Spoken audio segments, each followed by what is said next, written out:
오늘 본문 마태복음 24장 32절부터 44절까지의 말씀을 저와 여러분이 번갈아서 교독하시겠습니다. 신약성서 41쪽입니다. 무화과 나무의 비유를 배우라. 그 가지가 연하여지고 잎사귀를 내면 여름이 가까운 줄을 아나니 이와 같이 너희도 이 모든 일을 보거든 인자가 가까이 올 때에 줄 알라. 내가 진실로 너희에게 말하노니 이 세대가 지나가기 전에 이 일이 다 일어나리라. 선지는 없어지겠으나 때로는 없어지지 아니하리라. 그러나 그날과 그때는 아무도 모르나니 하늘의 천사들도 아들도 모르고 오직 아버지만 아시느니라. 노아의 때와 같이 인자의 영도 그러하리라.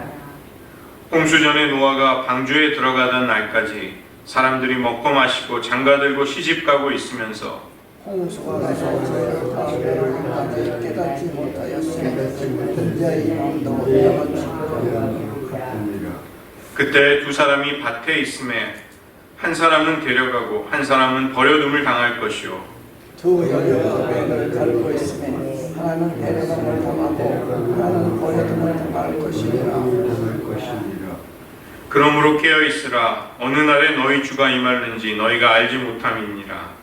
너희가 알고 아니라 너희도 아는 바니 만일 집주인이 도장이 어느 형주에 올 줄 알았다면 깨어있어 그 집을 뚫지 못하게 하였으리라. 같이 읽겠습니다. 이러므로 너희도 준비하고 있으라. 생각하지 않은 때에 인자가 오리라. 기도하시겠습니다. 주님, 주님의 재림이 임박한 마지막 때를 살아가고 있는 저희들, 주님을 배웁기까지 우리들에게 허락된 인생의 날들을 어떻게 살아가며 무엇을 지향하며 주님을 따라가야 할지를 주님이 친히 교훈하신 말씀 속에 깨닫게 하시며 또 우리들 오늘 하루의 삶이 우리의 마지막 연한 종말이 어떠함을 깨달아 아는 가운데 그 지혜로서 살아가는 오늘 하루가 되게 하여 주시옵소서. 모든 말씀 예수님의 이름으로 기도드립니다. 아멘. 오늘은 24장과 25장 주님의 종말 강화 혹은 종말 설교라고 부르는 그 묶음 말씀이 마태복음의 이제 마지막 그 묶음으로 되어 있는 말씀인데 오늘은 그 단락을 저희들 같이 살펴보도록 하겠습니다. 제자들이 예수님께 와서 질문을 하게 되는데 예수님이 사실은 그 이전에 이미 성전의 파괴, 예루살렘의 함락에 대해서 말씀하시고 그것을 애통해 하셨습니다. 나를 위해 울지 말고 너희의 자녀들을 위해서 울라. 주님은 이제 주님의 공생애가 마치시고 한 세대 정도가 지나서 주후 70년경에 로마 장군 티투스에 의해서 예루살렘이 함락될 것을 내다보셨습니다. 당연히 그 성전도 모두 파괴가 되고 이스라엘 민족이 이제 뿔뿔이 나라를 잃은 민족으로 그 유리방황하는 일이 시작이 되는 것이죠. 이 성전의 파괴라는 것은 종말의 징조 중에 하나로 그렇게 간주되는 것입니다. 사실은 예수님이 이 땅에 오시는 것, 예수님의 성육신과 공생애, 그분을 통해 하나님의 나라가 이 땅에 선포되는 것은 사실은 종말의 시작이라고 할 수 있습니다. 그래서 이 제자들은 예수님이 재림하시고 세상에 종말이 올 때 무슨 징조들이 있겠습니까? 우리가 마지막 때를 어떻게 분별할 수 있겠습니까? 이렇게 물었던 것이죠. 여기서 중요한 것은 우리는 지금 이 땅에 발을 디디고 아직은 여기 살고 있는 것이죠.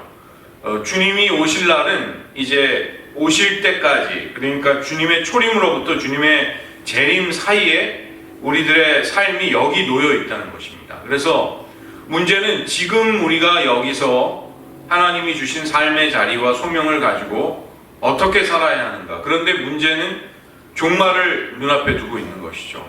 그래서 이런 문제가 지금 우리들이 처하고 있는 상황이라는 것입니다.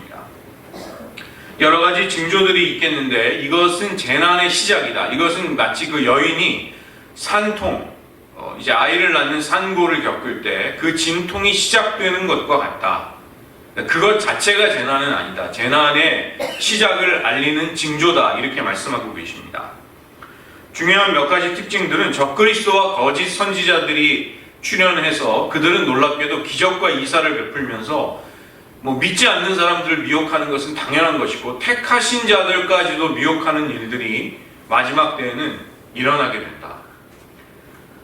지금 굉장히 이렇게 정통 기독교 비슷한데 좀 묘한, 영적으로 묘한 이런 사람들, 이런 단체들, 그런 어떤 사람들을 이렇게 카리스마틱하게 다 끌어가는 그런 무브먼트들이 사실은 우리 세대에 있습니다. 그것이 굉장히 이게 정말 진리 안에 선 것인가 아닌가가 미묘할 정도의 아주 어려운 그런 미혹들이 있게 되고 마지막 때가 될수록 이 미혹의 힘이 굉장히 강력해진다는 거예요.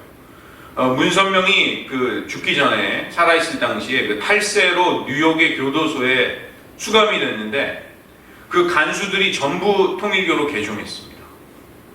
문선명의 감화력에 완전히 압도당해서 우리가 볼 때는 아니 저런 사교를 어떻게 믿지?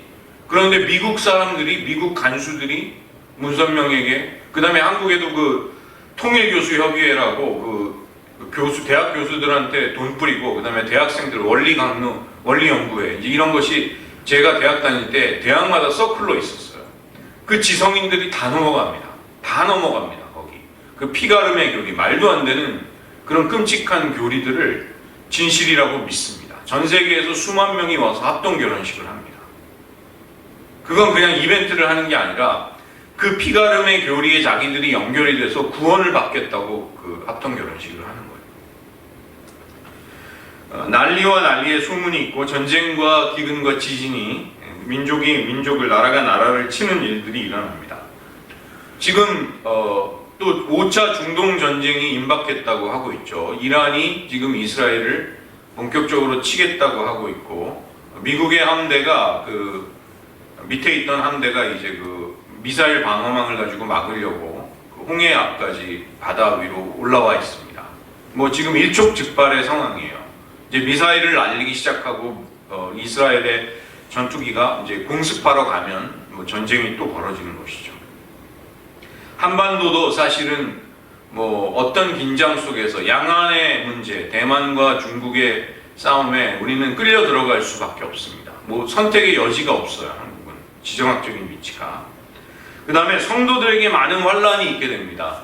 성도들을 끌어다가 공회에 재판하는 자리에 넘기는 일들이 일어난다. 제가 신대원 때 1년간 선교지 훈련 때문에 중국에 가 있었는데, 그때 있었던 거의 대부분의 선교사님들 다 추방당했습니다. 시진핑 치하에서. 선교 기반을 다 잃어버리셨어요. 그 다음에 불법이 성하게 된다. 여기 헬라어는 무법입니다. 무법, 아노미아. 하나님의 가치와 하나님의 질서를 깡그리 무시하는 일들, 그런 것들이 공공연하게 벌어집니다. 지금 우리의 자녀들이 공립학교에서 교육을 받는 거 보면 끔찍합니다. 도서관에서 아이들이 읽으라고 권장하는 도서들 보면은 정말 쓰레기 같은, 정말 끔찍한 책들을 읽으라고 그렇게 권장 도서로 나오는 일들이 많습니다. 사랑이 식어버리고, 문제는 이제 이런 일들이 있는 것이 중요하다 이것이 아니라 재림이 지연이 된다는 것이죠. 예수님이 속히 좀 오시면 좋겠는데, 나중에 이제 악한 종에 비유해서도 말하지만 그들이 주인이 더디 온다는 생각을 하면서 잘못된 삶을 사는 것입니다. 우리는 그 때문에 우리가 삶을 살아가다가 마지막에 종말을 맞이하는 것이 아니라 종말이 염두에 있기 때문에 그 종말이 지금 내가 살아가는 나에게 허락된 오늘이라는 현재를 규정짓게 만드는 것이죠. 내가 그 종말이 없이 오늘을 맞이하는 것과 종말이 확실하고 내가 이제 재판정에서 하나님 앞에 서게 된다는 것을 염두에 두게 될 때 살아가는 오늘 하루, 내가 맺는 모든 관계들, 내가 인생을 보낼 때 시간이나 우선순위를 정하는 방식, 이 모든 것들이 종말이 확실하고 확고하기 때문에 그것에 의해서 우리는 지금이 결정이 되는 것이죠. 그래서 현재를 종말에 의해서 거꾸로 살아가게 되는 것입니다. 그 24장 15절부터 28절의 큰 단락을 보시면 여기는 성도들이 당하게 될 환난이 얼마나 크고 상상을 초월할 것인가에 대해서 이야기하고 있습니다. 그날들을 하나님이 은혜로 감해해 주시지 않는다면 구원받을 사람이 없을 정도의 큰 환난이 올 것이다. 성도들이 이런 환난을 통과하게 될 것이다. 그런 경고를 해주고 계십니다. 그러나 마침내 이제 예수님이 오실 때 하늘의 질서들, 천체의 질서들이 흔들리게 되고 해와 달과 별이 빛을 잃고 그 다음에 그 예수님이 오시는 인자의 징조, 재림의 징조가 모든 사람들 앞에 하늘에서도 보이고 땅의 모든 족속들이 통곡한다는 것은 이제 주님이 오시는 것을 모든 사람들이 보게 되는 방식으로 오는 것이죠. 구름을 타고 큰 영광 가운데 나팔 소리로 천사들을 소환하셔서 구원받은 백성들을 전 세계에서 추수하는, 불러 모으시는 그런 일들이 주님이 재림하실 때 오게 된다는 것입니다. 두 번째는 이 무화과 나무의 비유인데 너희는 이 모든 일을 보거든 앞에서 그 성전의 함락, 파괴와 예수님의 재림과 종말의 사이를 살아가고 있는 우리들이 주님이 경고하신 그런 여러 가지 징조들을 보게 될 때 주님이 곧 가까이 문 앞에 서신 것을 너희가 알아야 한다. 재림이 임박했다는 것을 깨달을 수 있어야 한다 말씀하십니다. 이 종말에 있어서 우리들에게 오는 제일 큰 유혹은 뭐냐면 그 종말의 시점을 규정하고 싶은 유혹입니다. 그때가 언제일까? 라는 문제이죠. 제가 청년 시절에 그때 1990년대 초 80년대 말에 한국을 휩쓸었던 종말론이 다미 선교회라는 다가올 미래를 대비하라. 다미 선교회라는 그게 굉장히 센세이션을 일으켰는데 많은 기독교인들이 그냥 넘어갔어요.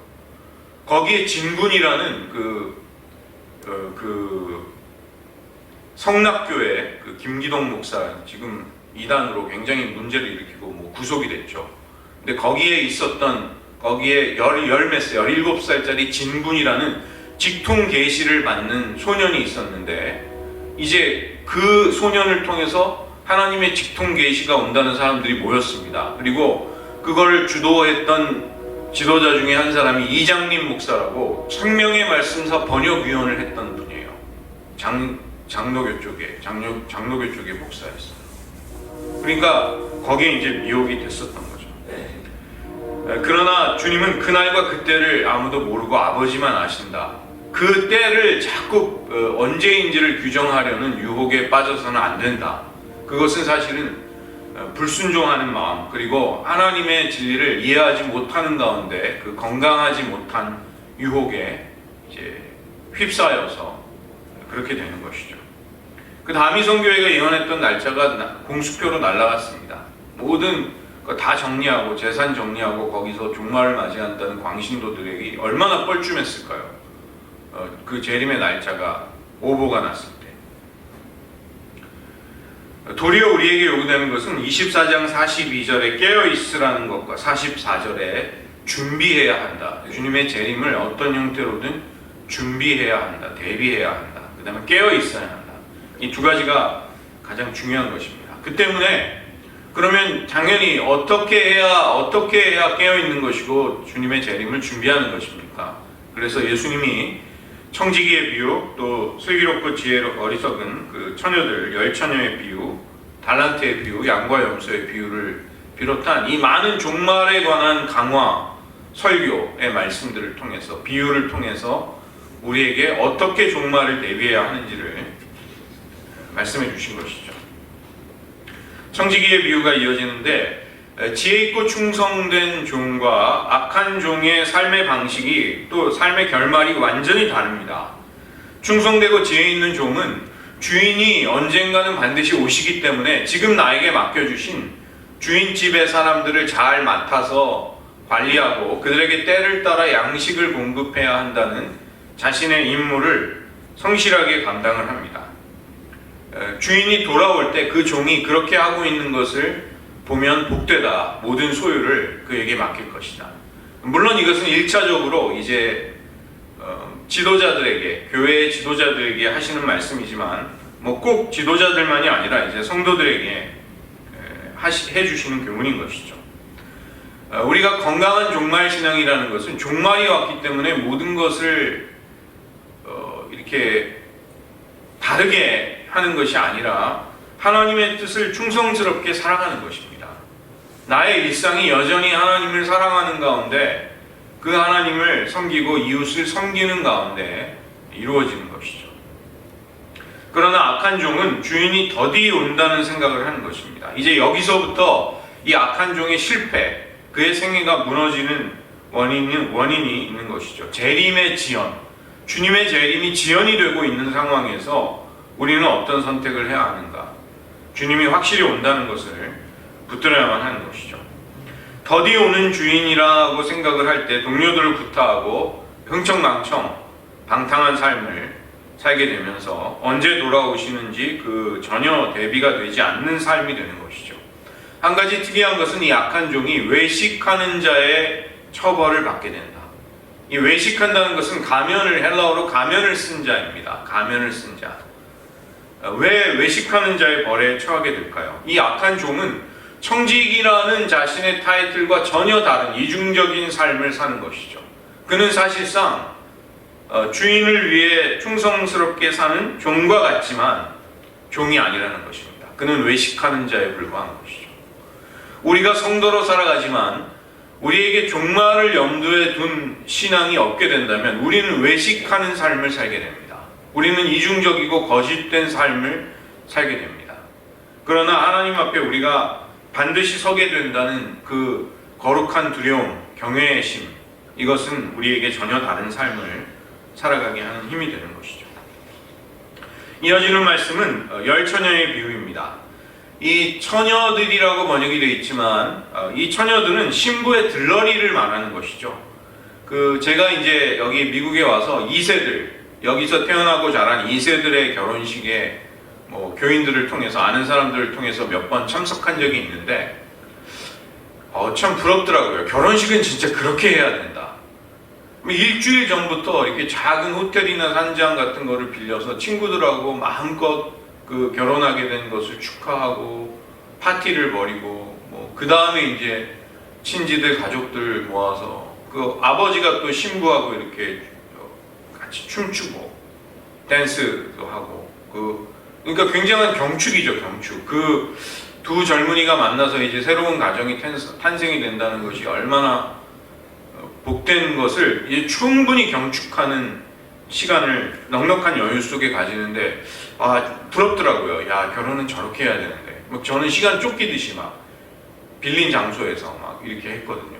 해군회관 그런 데서 하도 급하게 하느라고. 이 이스라엘의 결혼식이 그런 것입니다. 신랑의 집에서 경축하는 잔치가 벌어지고 신랑의 일행이 다시 이제 신부의 집으로 오게 될 때 들러리들이 하는 일은 마을 밖 경계 어귀에 나가서 신랑의 일행을 신부의 집으로 맞아들이는 역할을 해야 하는 것이죠. 굉장히 중요한 일입니다. 여기 이 두 부류의 처녀들이 나오는데 슬기롭고 혹은 어리석은 처녀들, 이들의 공통점이 25장 5절에 나옵니다. 신랑이 더디 오기 때문에 이 재림의 지연이죠. 우리들에게 있어서는 다 졸며 자게 된다. 슬기로운 처녀들은 잠을 자지 않는 처녀들이 아닙니다. 왜냐하면 신랑이 오는 시간이 계속 늦어지기 때문에 다 졸거나 다 같이 자게 되는 것이죠. 그러나 차이점은 4절에 있습니다. 25장 4절. 그릇에 기름을 담아서 등과 함께 준비해 갔다. 그 등을 그냥 등만 가져가는 것이 의미가 없죠. 등을 밝힐 기름이, 더구나 그러려면 기름을 가져가려면 또 기름을 담은 그릇을 또 가져가야 되는 것이고, 우리가 보기에는 굉장히 거추장스럽고 불편할 수 있지만 그걸 안 한다면 등불을 밝히지 못하게 되는 것이죠. 그러나 처녀들은 굉장히 그럴듯한 모습을 미련한 처녀들 똑같이 했습니다. 똑같이 아름다운 들러리의 정갈한 복장을 했을 것이고 등불을 가져갔습니다. 그런데 기름이 준비되어 있지 못한 것이죠.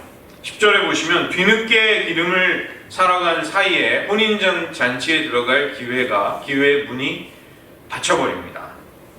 그리고 이들에게 12절에 보시면 내가 너희를 알지 못하노라, 이것이 그 어리석은 처녀, 기름을 준비하지 못한 그들에게 내려진 선고된 말인 것이죠. 여기 알지 못한다는 것은 오이다라는 헬라어는 이제 인격적인 친밀함을 말하는 것입니다. 내가 어떤 사람에 대해서 정보를 가지고 있는 것을 알고 있다고 하지 않아요. 이 오이다는 그 사람을 정말 알아서 친밀한 사귐과 나눔을 같이 할 수 있는 사람. 그 일제가 참 조선의 왕궁을 동물원으로 만들었잖아요. 그래서 그 조선 총독부를 이 김영삼 대통령 때 철거하는 작업을 했습니다. 저는 근데 굉장히 그거 반대하는 사람도 있었지만 저는 찬성하는 쪽이었습니다. 그 일제가 황동으로 푸르른색으로 이제 변한 그 조선 총독부 건물이 위에서 보면 영원히 그 한반도를 자기들이 지배하겠다는 야심을 드러내는 그런 구조로 만들어졌다고 그래요. 그 다음에 왕궁의 그 전기나 어떤 기운을 막기 위해서 그 앞에다가 세웠죠. 그래서 그걸 이제 다이아몬드 톱으로 이렇게 잘라내고 그 건물을 무너뜨리고 왕궁을 복원했습니다. 그런데 이제 왕궁이라고 하면 우리는 다 똑같은 것 같지만 그렇지 않습니다. 어떤 왕궁은 관람객들도 다 갈 수 있도록 개방이 된 왕궁이 있지만 그 중에 이제 비원이 있거든요. 비원은 왕족들이 정말 친밀한 사람들을 불러서 차도 나누고 담소도 나누고 식사도 같이 하는 그런 왕궁입니다.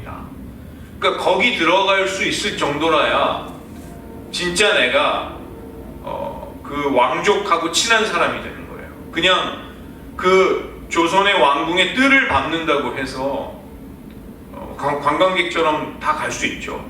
그렇다고 해서 왕족하고 친한 사람이 되는 것은 아니죠.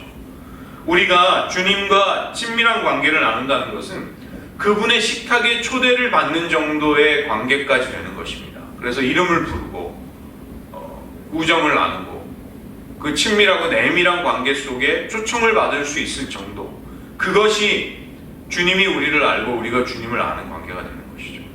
그런데 어리석은 처녀들에게는 내가 너희를 알지 못한다는 선언이 나오는 것입니다.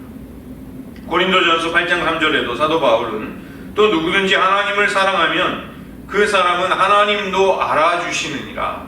여기 기노스코, 알아준다는 것이 그 히브리어의 야다, 아담이 하와를 알매, 동침하매라고 번역이 됐지만 야다입니다. 야다. 셋을 낳고 남녀가 남녀를 알아서 인격적으로 친밀하게 모든 것을 속속들이 알아서 함께 부부가 되고 자녀를 낳을 정도의 그 친밀함, 거기까지 나아가는 것이 야다, 아는 것이고 기노스코죠. 우리가 하나님을 사랑해야 하나님이 우리를 그런 사람으로, 하나님과 그런 관계를 맺고 있는 사람으로 인정해 주십니다. 그런데 이 어리석은 처녀들의 문제는 단순히 기름을 준비하지 못했다, 어떤 절차에 대한 미비한 부분이 있었다의 문제가 아니라, 이제 이것이 암시하는 것은 이 처녀들은 주님을 충분히 온전히 사랑하지 않는 사람들이었다는 거예요. 그러니까 우리 지금 성도들의 문제는 뭐냐면 우리 다 신앙인이죠. 자타가 공인하는 신앙인이죠. 그런데 주님을 정말 뜨겁게 사랑해서 주님이 우리를, 내가 너를 안다, 내가 너를 이름으로도 알고 인격적으로도 알고 내가 너를 얼마나 사랑하는지 아느냐, 내가 너를 친밀한 나의 식탁의 자리에 부를 정도의 사람이다, 주님이 우리를 그렇게 알아주셔야 한다는 것입니다. 그것이 슬기로운 처녀들과 미련한 처녀들의 사실은 차이예요. 단지 기름을 준비하지 못했다, 아니다, 준비성이 있다 없다의 문제보다 훨씬 큰 인격적인 문제가 있는 것입니다. 우리가 하나님을 친밀하게 인격적으로 사랑해서 그분과의 사랑의 관계 속으로 들어갈 수 있어야 그것이 종말을 준비하는 근본적인 태도이자 준비가 되는 것이죠. 이어지는 것은 달란트의 비유인데, 이것은 이제 한 발 더 나가서 그렇다면 우리가 주님이 오실 그때까지 어떻게 살아가느냐의 문제가 여기에는 놓여져 있는 것이죠. 이 달란트라는 것이 무엇일까요? 달란트라는 것은 주님이 오실 때까지 지금 여기에서 우리에게 주어진 인생의 기회를 통해 하나님의 은혜를 힘입어서 하나님의 다스림 속에서 우리가 무엇을 행하며 사느냐의 문제라는 것입니다. 우리가 그냥 살아갈 수는 없잖아요. 삶의 의미와 목적과 방향성이 당연히 있어야 되는데 지금 여기에서 아직 허락된 기회를 통해 어떻게 하나님과 이웃을 섬길 수 있을까? 이런 문제가 달란트에 담겨 있는 것이죠. 그 누가복음 15장에 보면 문화의 비유가 나옵니다. 문화와 달란트는 약간은 다릅니다.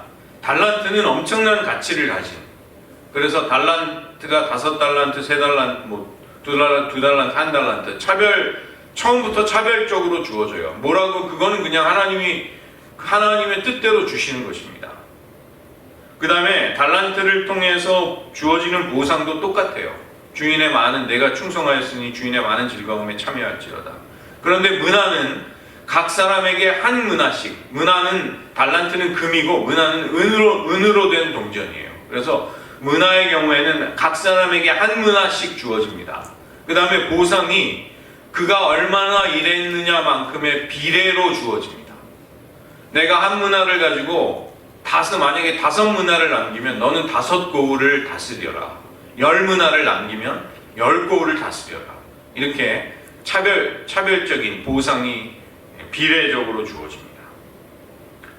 우리는 달란트도 받고 문화도 받은 것이죠. 인생에게 보편적으로 주어지는 기회가 있습니다. 그리고 또 나에게 특별히 주어지는 기회와 은혜가 있는 것이죠. 우리는 어쨌든 이건 하나님의 선물입니다. 우리는 이것을 통해 주님이 오실 때까지 어떻게 인생을 살아갈 것인가의 문제가 이제 생기는 것입니다.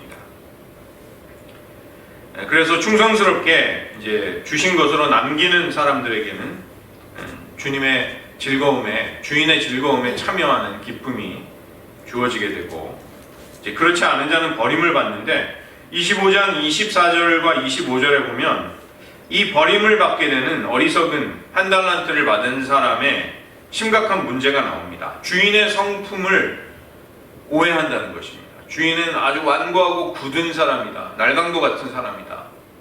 심지도 않은 데서 거두고 정말 해치지도 않은 데서 모으려고 하는 사람이다.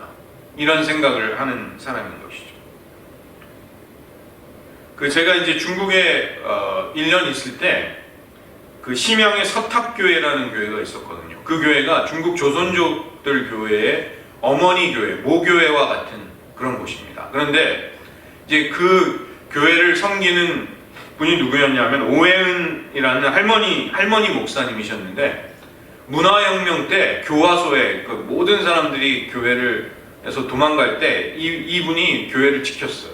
그래가지고 교화소에 끌려가서 엄청난 강제 노동을 당하는, 자칫하면 약한 사람은 그냥 죽죠. 거기서 노동을 하다가 거기 끌려가서 10여 년을 버텼습니다.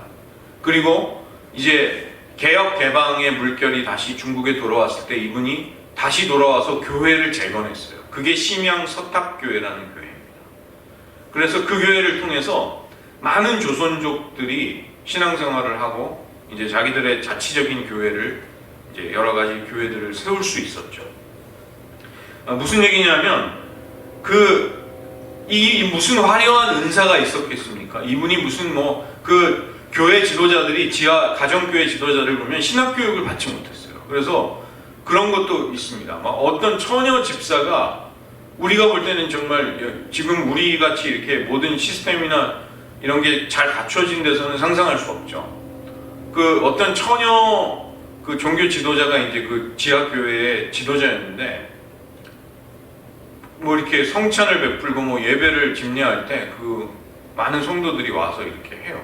같이 참여하고 이렇게 예배를 드릴 때 핍박이 심하니까 목숨을 걸고 오면 그걸 본다 그래요. 천군 천사가 와서 이렇게 화답하면서 다 야곱의 사다리처럼 하늘로 오르락내리락 하는 것이 예배에 참석한 신자들의 눈에 목격이 되고 그랬다고 그래요. 그 정도로 영감이 넘치는 하나님의 임재가 있는 그런 교회, 그런 예배에도 핍박을 당할 때 그런 일들도 있었다고 합니다. 그래서 이 심양 서탑교회를 세운 목회자 얼마나 뜨거운 하나님을 향한 충성된 마음을 가지고 있을까요? 10여 년을 강제 노동을 당하는 교화소에 끌려가서 반드시 내가 이 어려움을 이겨내면, 인내하면 돌아가서 나는 다시 교회를 재건한다. 그리고 그걸 해냈어요. 그러니까 그런 뜨거운 사랑을 가지고 사실은 하나님을 섬겼습니다. 뭐 그들만이 아니라 한국 교회도 그렇게 섬겼죠, 사실은. 그 역사의 격변기에 신앙인들이. 그래서 우리도 우리에게 주어진 달란트 혹은 문화를 가지고 이제 하나님을 잘 섬길 필요가 있습니다. 마지막은 양과 염소의 비유입니다. 이제 여기에서의 굉장히 중요한 관심사는 보잘것없는 자들, 지극히 작은 자, 그 작은 형제들에 대한 관심입니다. 이것은 예수님의 제자들, 공동체의 형제 자매들, 그리고 선교사들과 그 당시 순회 복음 전도자, 이런 사람들을 어떻게 섬기고 대접하느냐, 이런 문제인 것이죠. 그러나 그 정도만의 문제가 아니라 사실은 박해당하고 학대를 당하고 어려움을 받는 사람들, 고난을 당하는 그리스도의 형제들, 이런 사람들을 포함하는 것입니다. 그래서 마지막 심판의 잣대는 궁핍과 어려움에 빠진 이들에 대해서 주님의 사랑을 가지고 우리가 자애롭게 그들을 따뜻하게 영접했는가, 그들을 도왔는가, 그런 사랑의 실천이 있었는가, 이런 문제인 것이죠. 예수님 자신이 인자가 되신 예수님은 하나님의 심판을 이 땅에서 집행하시는 분이시면서 동시에 형제들과 낮은 이들과 자기 자신을 하나로 보시는, 하나가 되게 하신 분이십니다. 동일시하시는 분. 그 고통당하고 고난당하는 지극히 작은 자 하나와 자기 자신을 예수님은 동일시하고 계세요. 그래서 그들에게 한 것이 나에게 한 것이다. 이렇게 우리들에게 종말에 관한 진리를 알려주시는 것이죠. 여기 양과 염소로 이렇게 결국은 하나님 앞에 판단을 받게 되는 사람들은 완전히 다른 운명을 맞이하게 됩니다. 양들은 즉 지극히 작은 자를 사랑하고 주님을 대접하듯이 섬겼던 사람들에게는 아버지의 복이 임하게 되고 하나님의 나라를 상속할 수 있게 되고 영생에 들어갑니다. 그러나 염소들, 즉 주님이 스스로와 자기 자신과 동일시하시는 지극히 작은 자들을 무시하고 그들을 냉대하고 그들을 모른 채 했던 사람들은 저주를 받아서 마귀와 그 사자들을 위해 예비된 영원한 불로 들어간다. 이 굉장히 끔찍한, 굉장히 엄청난 말씀이죠. 마귀와 그 사자들을 위해 예비된 영원한 불에 들어가게 되고 영벌에 처해진다. 한쪽은 영생에, 한쪽은 영벌로 들어가게 된다. 이렇게 말씀하시는 것이죠. 오늘 주님은 그 24장과 25장에서 예수님이 재림하실 때, 그 재림이 임박하게 될 때 우리가 보게 될 징조들이 있음을 가르치십니다. 적그리스도들이 또 거짓 선지자들이 출현하고 기적과 이사를 보여서 택하신 자들까지라도 미혹하려고 할 것입니다. 난리와 전쟁, 기근, 지진이 일어나고 불법이 상하며 사람들의 사랑이 식어서 서로를 잡아 죽이고 고발하는 일들이 일어나게 되죠. 성도들에게 우리가 역사적으로 겪어보지 못했던 환란이 찾아오게 될 것입니다. 그런데 주님은 이런 일들이 재난의 시작이 될 것이다. 산모가 아기를 낳게 될 때 시작되는 출산의 진통과 같은 일들이 될 것이다. 이렇게 말씀하고 계십니다. 그리고 내 이름 때문에 왕들과 관원들이 너희를 핍박하는 자리에 끌어가는 일들이 일어날 것이다. 이것을 말씀하고 계십니다. 오늘 저희들 이 종말에 관한 주님의 말씀을 의지하면서 먼저 기도할 것은 우리가 지금 맞이하고 있는 때가 그때이죠. 주님의 오심을 기다리면서 아직 우리에게 하나님이 개인적인 종말이든 역사의 종말이든 아직 허락하지 않고 계실 때 어떻게 살아야 하는가? 주님은 깨어 있으라. 그리고 그 재림을 대비하고 준비해야 한다고 말씀하십니다. 여기서 준비한다는 것은 재림의 날짜를 카운트하라는 것이 아니고 혹은 어떤 사건, 어떤 일 하나하나에 일희일비하라는 것이 아닙니다. 고린도전서 8장 3절에 누구든지 하나님을 사랑하면 하나님도 그 사람을 알아주시느니라. 하나님을 우리가 사랑할 때 하나님은 내가 그를 안다. 내가 그를 인격으로도 이름으로도 알고 내가 그를 내 마음에 품었다. 그는 나와 마음을 나누고 사명을 나누는 충성되고 신실한 나의 친구이다. 우리가 그런 관계를 맺기 위해서 수고하고 애쓰는 것이 사실은 종말을 준비하는 근본적인 태도가 된다는 것입니다. 이 시간 먼저 기도할 것은 주님, 마지막 때가 우리들에게 임박하였습니다. 주님의 재림이 이제 문 앞에 다가왔습니다. 우리는 그 징조들을 똑똑히 보고 있습니다. 두려워하거나 우왕좌왕하는 대신에 주님을 무엇보다 사랑함으로써 하나님이 우리를 아신다고 인정해주는 그 관계를 매일매일 쌓아나가게 해주시옵소서.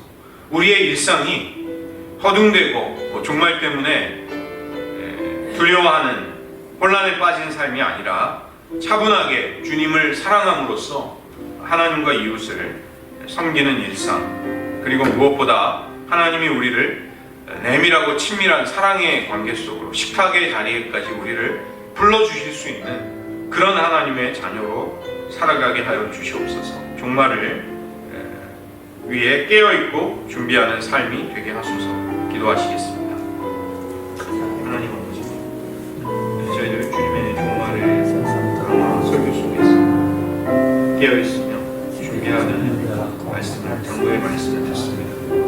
하나님, 주님께서 친히 식탁의 자리에 친구들을 불러 모으시며 우리를 이름을 부르며 우리와 마음을 나누며 우정을 나누는 가장 친밀한 사랑의 관계 속으로 우리가 나아가기를 매일매일 힘쓰는 것이 아니고 종말을 준비하는 가장 중요한 우리의 동기와 우리의 목표가 잊지 않게 도와주시옵소서. 하나님, 기름을 준비하지 못한 어리석은 처녀들에게 내가 너희를 알지 못한다는 음성이 들려왔다. 그런 일들이 우리들에게 일어나지 않게 하여 주시옵소서. 우리가 무엇보다 오늘 하루하루를 종말을 통해 살아가게 하시고 그 종말이 있다는 것이 내가 오늘을 살아가는 것에 결정적인 영향을 미치며 내가 맺고 있는 관계와 모든 일들을 행하는 방식, 우선순위를 정하는데 우리에게 마지막이 있다는 사실이 그것들을 결정하게 도와주시옵소서. 두 번째로 한 가지 더 기도하시겠습니다.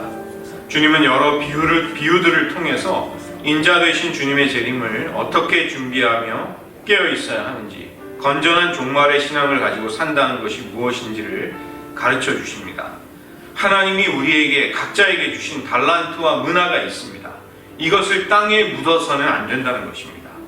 재림하시는 주님을 우리가 맞이하게 되는 그때까지 이 땅에서 지금 여기 하나님을 섬기고 있다는 것은 하나님이 베풀어 주신 우리에게 주신 선물과 은혜를 가지고 하나님과 이웃을 섬기는데 최선을 다하는 것입니다. 특별히 예수님은 지극히 작은 자, 연약해 보이는, 하찮아 보이는 형제 하나에게 취하는 태도야말로 주님을 대접하든지 혹은 주님을 모른 채 하든지 가늠하는 시금석이 된다고, 결정적인 기준이 된다고 말씀하십니다. 저희들 기도하기를 원하는 것은 주님, 우리가 현재 하루하루를 살아가다가 종말을 맞이하는 것이 아니라 이미 예수님께서 하나님의 나라를 우리에게 가져오셨기에 그 하나님의 나라를 통해서 우리에게 너무나도 확실한 종말을 통해서 오늘 살아가야 할 오늘의 삶이 결정되게 하여 주시옵소서. 내가 어떤 가치를 두고 어떤 우선순위를 두고 살아가는가가 우리에게 오는 것이 확정이 되어 있는 그 종말을 통해서 그것들이 결정되게 하여 주시옵소서. 마지막의 종말이 오늘을 살아가는 나의 현재를 결정짓게 하시고 또 교회의 사명을 감당하는 태도를 정할 수 있게 해 주시옵소서. 주님과 함께 오늘 하루를 동행하며 주님의 마음을 기쁘게 해드리는 일에 우리의 삶이 쓰여지게 하소서. 한 번 더 기도하시겠습니다. 하나님 아버지, 우리가 살다가 마지막에 주님을 맞이하는 것이 아니라 주님을 뵙게 될 우리의 종말이, 우리의 연수의 연한이 주님 결정되어 있기에 우리는 그것을 통해 우리가 우리가 오늘 맞이하는 하루, 나에게 주어진 시간과 생애의 날들을 어떻게 보내야 할지 정하게 돼서 은혜를 베풀어 주셨습니다. 주님이 당부하신 많은 가르침 속에서 무엇보다 우리에게 주시는 은사들을 또 소중한 달란트와 문화들을 묻어버리는 자가 되지 않게 하여 주시옵소서. 우리가 열심을 내며 주님을 섬기고 또 이웃들을 사랑할 때 주님이 우리를 인정해 주시고 꿈으로 주님을 맞이할 수 있는 날들이 우리에게 오게 하여 주시옵소서. 하나님, 우리가 인생의 날들을 소박한 기쁨과 감사를 가지고 주님과 동행하게 하시고 그 삶의 여정들이 끝내는 이어져서 마지막에 기쁨으로 영광 중에 오신 인자 예수님을 맞이하게 하여 주시옵소서. 기도하시겠습니다. 하나님, 주님께서 마태복음 24장과 25장의 많은 비유를 통해 우리에게 어떻게 주님의 재림을 또 세상의 종말을 맞이해야 할지, 그 전까지 우리들의 생애를 어떻게 살아가야 할지를 교훈해 주신 것을 깨닫게 하여 주시옵소서. 무엇보다 우리에게 주신 달란트와 문화를 땅에 묻어버리는 어리석은 자가 되지 않게 하시고, 등불과 의복을 모두 다 갖추었지만 정작 기름을 갖추지 못한, 즉 하나님을 향한 뜨거운 사랑을 매일매일 삶 속에서 가꾸어 나가지 못했던 어리석은 처녀들의 오류와 실수가 우리들의 생애 속에 있지 않도록 주님 긍휼을 베풀어 주시옵소서. 우리가 마지막에 주님을 뵙게 될 때 주님의 입술로부터 내가 너희를 모른다는 심판의 음성 대신에 내가 너를 아노라, 내가 너 한 사람 한 사람을, 너의 마음과 너의 이름을, 내가 나를 섬긴 수고와 노고를 아노라고 말씀해 주시는 주님의 그 은혜로운 음성을 들으며 주님의 그 얼굴빛을 받게 하여 주시옵소서. 하나님, 오늘 우리에게 허락된 하루가 마지막에 있을 종말이 오늘 하루를 어떻게 살아가야 할지를, 어디에 우선순위를, 어떤 관계 속에서 살아가야 할지를 결정짓고 규정을 짓게 되는 삶이 되게 하시고, 그 마지막으로 인해서 오늘 하루가 주님과 동행하는 복된 하루가 되게 하여 주시옵소서. 모든 말씀 예수님의 이름으로 기도드립니다.